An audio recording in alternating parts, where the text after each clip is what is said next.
Picture this, the very dawn of time. We're in an ancient primordial landscape. And as the sun begins to rise, something incredible happens. Luminous figures made of pure energy emerge from the earth like celestial flowers. These are the Patriarchs. From them, a radiant channel of light, that's Joseph, flows outward. And arching over everything is a glowing rainbow. Not just colors, but a living, breathing covenant. And the sound that weaves through it all, the pure, echoing voices of children learning Torah, a sound that seems to be the very vibration of creation itself. Welcome, everyone. You just heard this enigmatic, beautiful verse from the Song of Songs. The blossoms have appeared in the land. Now, on the surface, it sounds like poetry, but we're going to treat it as something much, much more. We're going to treat it as a key to a profound cosmic secret, a blueprint for reality itself. So that begs the question, right? What are these blossoms really? Well, the Zohar, a foundational text of Jewish mysticism, tells us they are not literal flowers. Nope, they are something far more fundamental, far more powerful. So let's unlock what these blossoms truly represent. All right, here's our roadmap for today's journey. We're going to explore the blossoms of creation, then dive into creation's foundational pillars.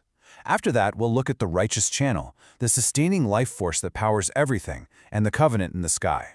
And finally, we're going to bring it all home and talk about your role in this incredible system. Okay, first things first, we need a major perspective shift. I want you to stop thinking of creation as a one-time historical event that happened billions of years ago. Instead, view it as a living, dynamic system, a piece of cosmic engineering that is unfolding right here, right now, in this very moment. And here it is, the first huge reveal from the Zohar. Those blossoms we saw emerging from the earth, they are Abraham, Isaac, and Jacob. They aren't just historical figures from a book. They are the living, breathing pillars upon which the entire world stands. Now, to really get this, you have to understand a concept called pardes, which refers to the different layers of meaning in the Torah. The simple meaning, the pshat, is blossoms are flowers. But we're not staying on the surface today. We're diving deep into the sod, the secret layer.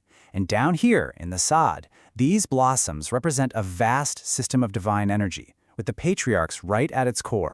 So let's dig into the first component of this divine architecture, the Patriarchs themselves. I want you to think of Abraham, Isaac, and Jacob not just as our forefathers, but as the divine superprocessors that are running the entire program of reality. You know, ancient mystical texts are always talking about something called a Merkava, a divine chariot. Now, this isn't a physical thing with wheels. It's the spiritual interface, the cosmic modem between the infinite divine and our finite world. And what's it made of? The sages tell us something mind-blowing. The Patriarchs themselves are the Merkava. They literally form the structure of this connection. This chart really breaks down their cosmic function. You see, each patriarch corresponds to a sephirah, a divine attribute, and you can think of these sephirot as the fundamental operating protocols for reality.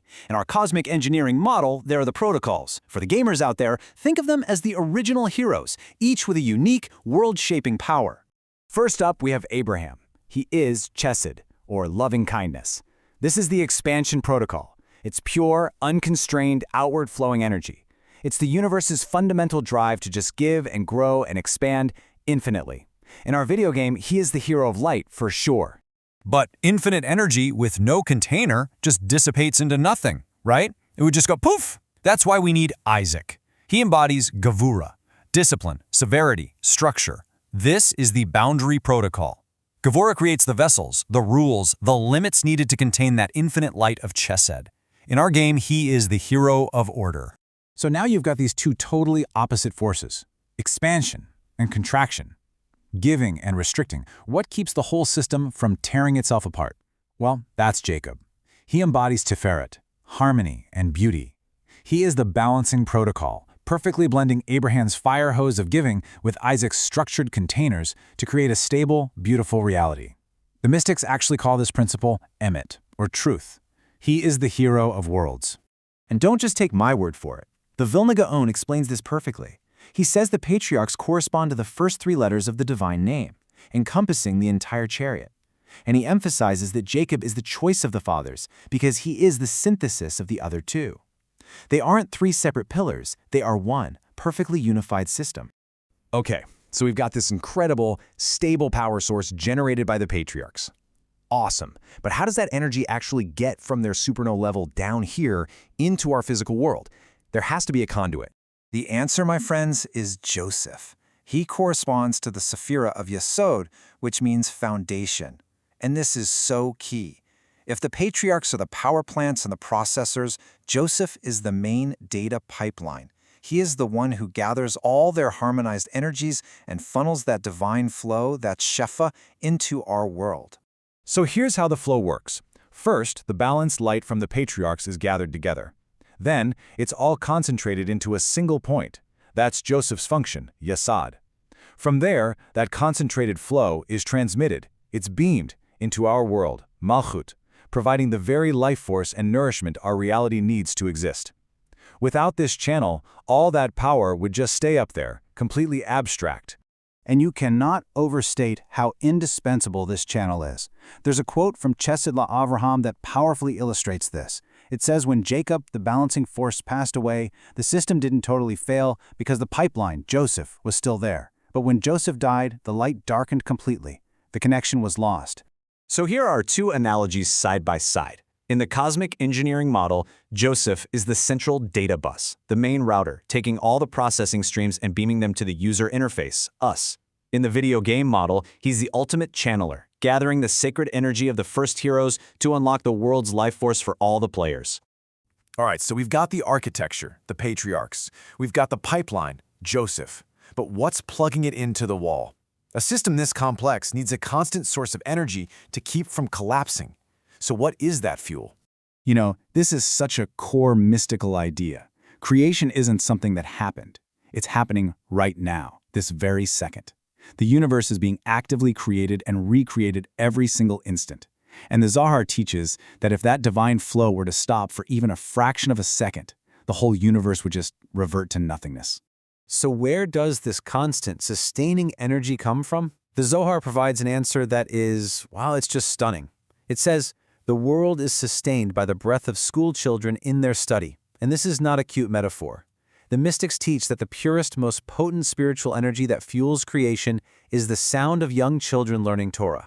And this is not a part-time gig. This process has to be continuous.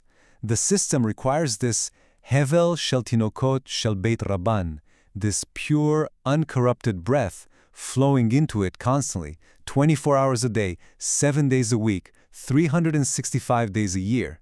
Without it, the fabric of reality itself would begin to decay. And again, this concept plugs perfectly into our models. From a cosmic engineering perspective, it's the continuous power supply. These pure thoughts and words are like energy packets that maintain the system's operational integrity. In our video game world, it's the constant stream of mana or experience points that keeps the game server online and prevents it from crashing. So, we have the architecture, the channel, and the power source. But how do we know if the system is stable? Is there like a system status light? A way to know if everything's balanced and holding steady? The Zohar says yes, and it points to a sign in the sky. That sign is the rainbow. To the mystics, a rainbow is not just a meteorological event. It is a divine status indicator. It's a visual manifestation of those supernal energies, the Sephirot, in perfect harmony. When a rainbow appears, it is a sign that the foundational system, the covenant, is holding firm. And this isn't just a general vibe.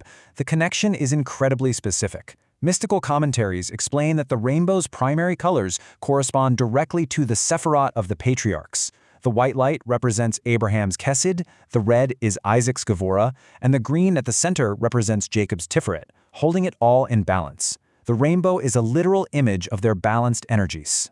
This is why looking at a rainbow is considered such a significant, even holy act. You're not just seeing refracted light in water droplets, you are witnessing a reflection of the divine chariot itself, the very architecture of creation. And that is why the sages taught not to stare at it, out of a deep sense of reverence.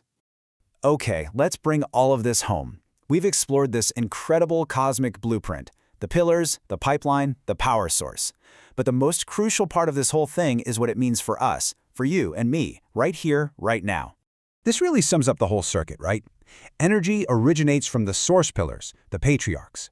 It's transmitted through the channel of Joseph. and it arrives in our world, which is sustained by the energy generated from Torah's study. It is a complete, interconnected, living circuit. And here it is. This is the whole point. This is not a spectator sport. The Zohar isn't just describing a system for us to observe from a distance. It's revealing a system we are meant to participate in. Every time you learn something new, every positive intention you have, every single time you work to balance kindness and discipline in your own life, you are actively contributing real energy to this cosmic system. And that brings this vast cosmic explanation directly into your life. It becomes a call to action, knowing that your thoughts, your words, and your deeds are literally the fuel that sustains reality. How will you choose to power up the system this week? Thank you for joining us for this complete journey through the Pardes. We hope these ancient truths help you and your family improve your own dimensions this week. If you enjoyed this full chapter deep dive, please like, subscribe, and share which part of the journey touched your soul in the comments. We'll see you in the next chapter.